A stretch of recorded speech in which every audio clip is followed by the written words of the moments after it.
First ஸ்டாண்டர்ட்ல இருந்து second ஸ்டாண்டர்டுக்கு உனக்கு ப்ரமோஷன் நடந்தது. 1 + 1 = 2. உனக்கு புரிஞ்சிருச்சா?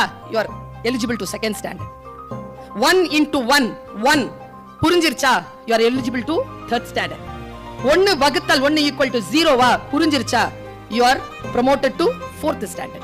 ஒரு விஷயம் உனக்கு காம்ப்ளிகேட்டடான விஷயம் புரிய புரிய, சொற்களுக்குள்ளே இருக்கக்கூடிய விஷயங்கள் புரிய புரிய, you are promoting yourself. ஒரு இடத்துல இருந்து இன்னொரு இடத்துக்கு போறேன்னா உன்னுடைய புரிதலின் அளவு மேம்பட்டு இருக்குன்னு அர்த்தம். ஸ்டூடெண்ட் என்ற சொல்லுக்கு என்ன அர்த்தம் தெரியுமா? Study less and less. ஒன்னும் இல்ல, பஸ்ல இருந்து கீழே இறங்கும் போது விழாம இருக்கணும்னா பிசிக்ஸ் தெரியணும்.